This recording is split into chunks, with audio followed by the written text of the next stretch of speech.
जैसलमेर जिले के सोडान क्षेत्र में किसानों के लिए इस समय स्थिति बेहद चिंताजनक बनी हुई है। सोडान क्षेत्र के अंतर्गत आने वाले बेरसियाला, दो और आसपास के कई गांवों में अरंडी की फसल सूखकर खराब हो गई, जिससे किसानों को भारी आर्थिक नुकसान उठाना पड़ रहा है।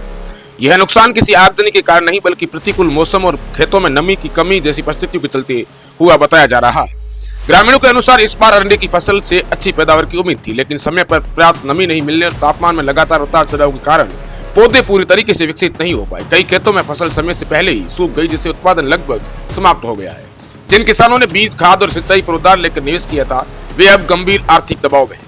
किसानों का कहना है कि अरंडी क्षेत्र की प्रमुख नकदी फसलों में से एक है और इसकी विफलता सीधे वार्षिक आय को प्रभावित करती है। फसल खराब होने से न केवल मौजूदा सीजन की आमदनी प्रभावित हुई है, बल्कि आगामी बुआई और घरेलू खर्चों पर भी संकट खड़ा हो गया है। कुछ किसानों ने प्रशासन से मौके पर सर्वे कराकर वास्तविक नुकसान का आंकलन करने की और राहत दिलाने की मांग की है।